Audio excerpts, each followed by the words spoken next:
بسم الله إذن جنغ المقامة السادسة عشرة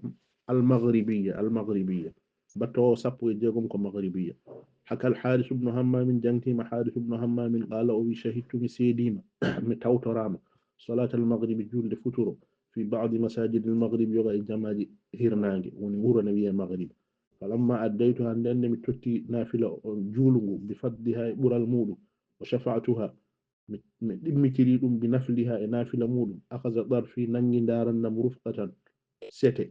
woni wondiɓe gadin taba zu aɓe teeli nahiyatan e bange wamta zu aɓe palti sofwatan aɓe goni suɓaɓe safiyatan laftuɓe o hum yata aɗawna aɓe mbeɗodira kasa ver almunafasati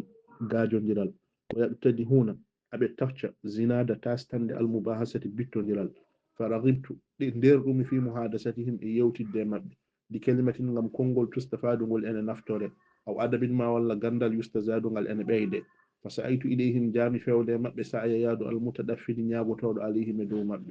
qultu lahum mbimi ɓe taqbaluna mate oɗon jaɓa nasilan jippotoɗo yatlubu mo ene ɗaɓɓa janiya jana mo ene ɗaɓɓa jana ko teɓɓitte al asmari e kirɗele la janiya wona ko teɓɓitte asimari e ɓesnoje o yabgi omo ɗaɓɓa mulaha ko safi alhiwari e yewtere la malha wana tew alhuwari moli fa hallu li ɓe pirtanimi alhuba sotiji maɓɓe jonde wiyete sotiji o qalu ɓe mbi marhaban marhaban bismillah bismillah falam ajalis mi joɗaki illa lam hata bariqin sana leƴƴande majango haɗifin diftotongo aw nuhbata ma walla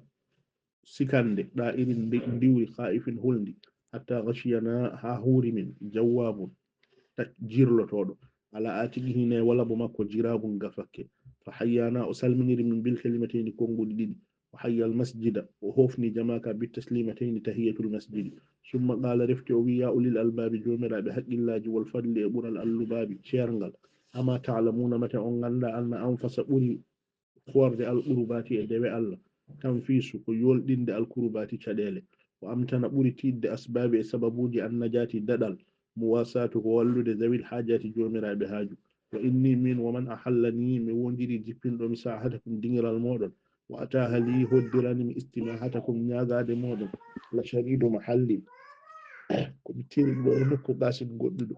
wa baridu komi nelaɗo sibiyatin sukaɓe himasin ɗehiɓe fa hal fil jama'ati matine dental he man yafsa'umo ene hela annaga amin huma yiya toke almajaati heege فقالوا له بيمو يا هذا إيه ما أودو إنك حضرت غردا بعد العشاء